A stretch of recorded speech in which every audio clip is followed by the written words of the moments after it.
What do I do when it's 10 degrees outside and I'm craving a Taco Bell Mexican pizza now that they got them back? Well, I do like anybody else. I reverse engineer it and make it myself. Well, the first thing I gotta do is make some tortillas. And Taco Bell, they use what they call a hybrid. It's a mixture of wheat flour and corn flour. Now, I've had to kind of use my own judgment. I have done this already to see what worked the best. So let me show you what I've come up with.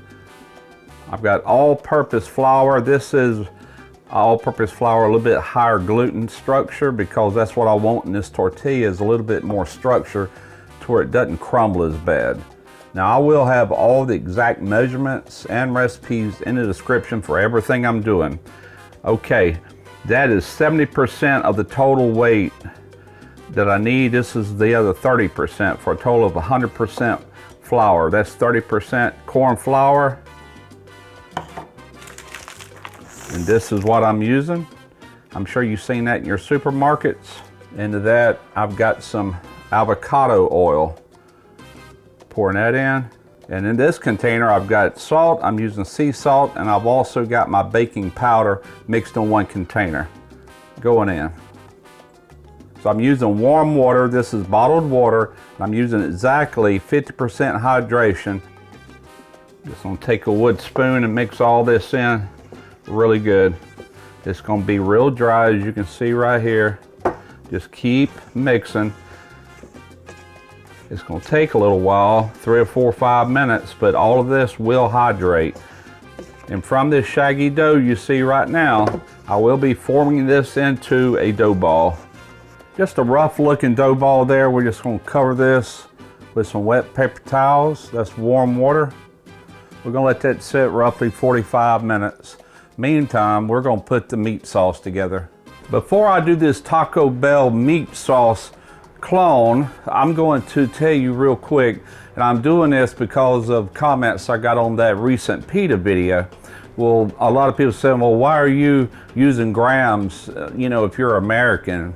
Some people, that's not American, we don't use grams. Well, yeah, we do. I don't know if you know it, but if you work on your car, you better have a metric socket and wrench set, because otherwise it ain't gonna fit. And labels have been showing pounds, ounces, and the metric equivalent to that for many, many years. But the reason I do it, it's not for that, it's because it's a way more accurate. Grams. All right, let's say for example, 1 ounce has 28.3 grams, and you're dealing with just grams. Like if you had 2 grams, try to figure that out in ounces.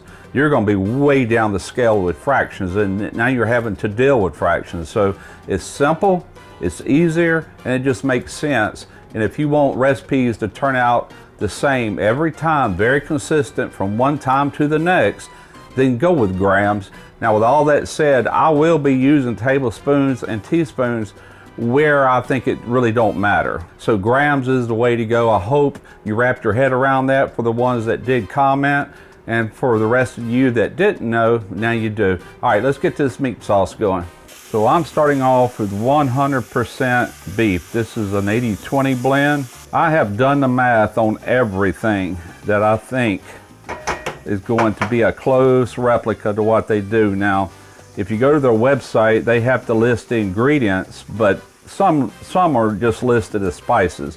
That's where common sense comes into play, knowing what goes into like a taco seasoning. And there are some ingredients we're not going to use because you simply, well, you can find them. Amazon's got stuff, you know, like the soy lecithin and things like that that they use, but I'm using other things to give it the same results. We got tomato paste going in. I've got garlic powder and a little onion powder all mixed together. I've got sugar. I've got cumin, chili powder, paprika, cocoa powder.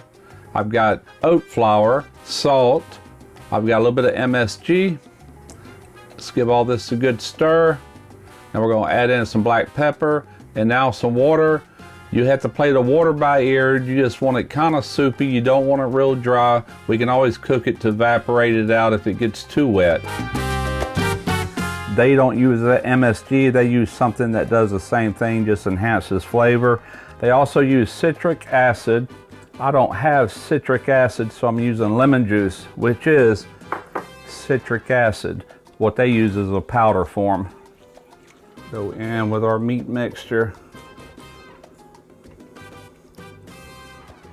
All right, let's pulse this.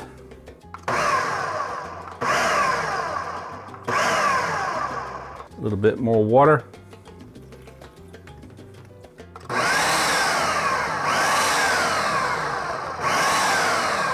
Yep, that's starting to look like Taco Bell meat sauce to me. All right, we got it back on the stove. Now you can see how watery it looks. Theirs is more emulsified. So to fix that, they do use like a food starch, a little slurry going in of cornstarch. Got to get this up to a simmer before it really does its job. So I'm just going to go ahead and get this where I want it. Going to turn the heat off and just set it off to the side. It calls for green chilies. I just happen to have some hatched green chilies that I roasted myself. Need about 4 ounces of them. I think that'd be plenty. 1 cup of water. And there again, they use tomato powder, which you can get off of Amazon, but I'm using tomato paste. Now this is one of the recipes I was referring to where I'm just using teaspoons and tablespoons because it's not that critical. So I'm just going to put in what I think is 3 tablespoons.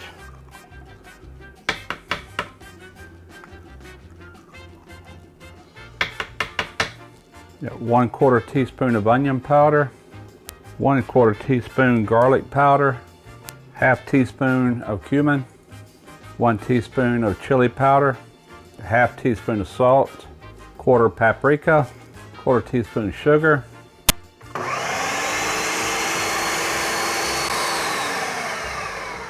half teaspoon of xanthan gum.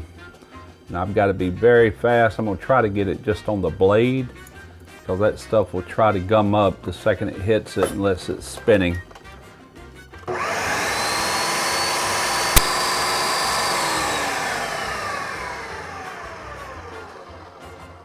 Now I'm going to strain this out to where it looks more like Taco Bell sauce. So what that's mainly getting out is some of the pulp and mainly the seeds from those hatched chilies. A little bit of water.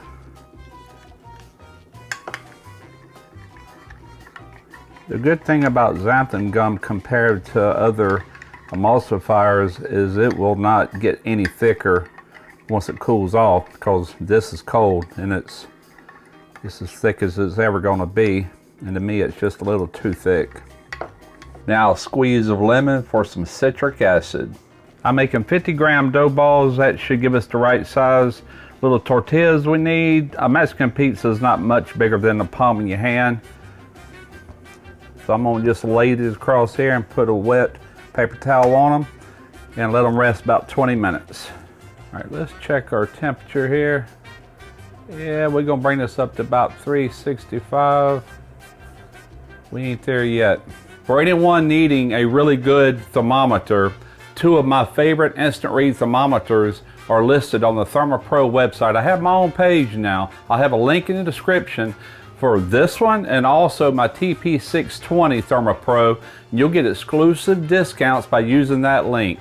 Now normally I would use my press if I was just making flour tortillas, but these are actually going to be fried in oil, canola oil to be exact. That's what they use. So I just want to go ahead and press these out a little round.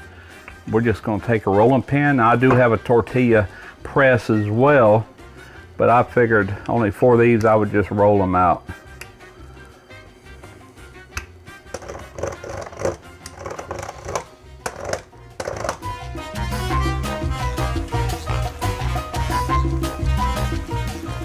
They don't take long. Now you can see why I use the dough docker, and even then it's still trying to bubble up a little bit. Flip them over.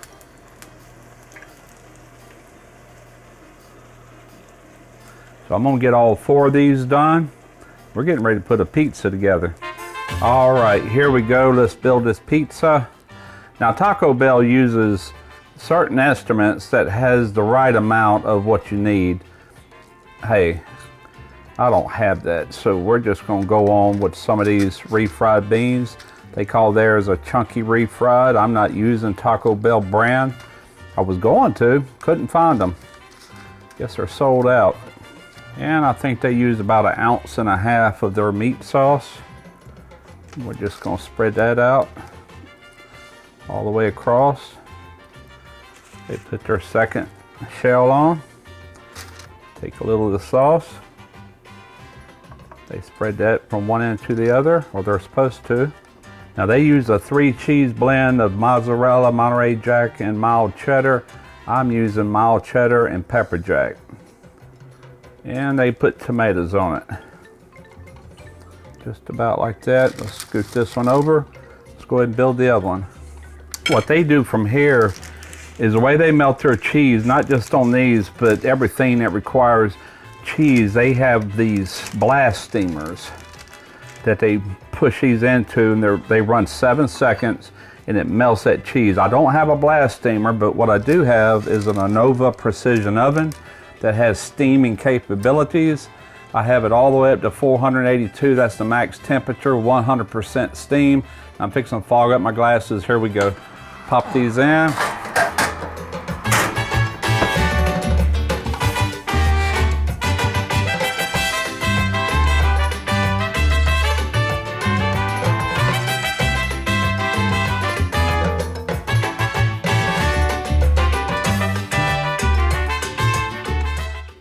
Well, it sure looks like the real deal. Let's just give it a try here and see.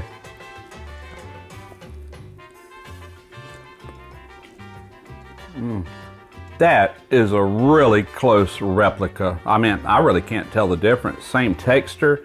That tortilla is the same. It's crispy, but yet it holds together. It don't just fall apart like a corn tortilla fried would do.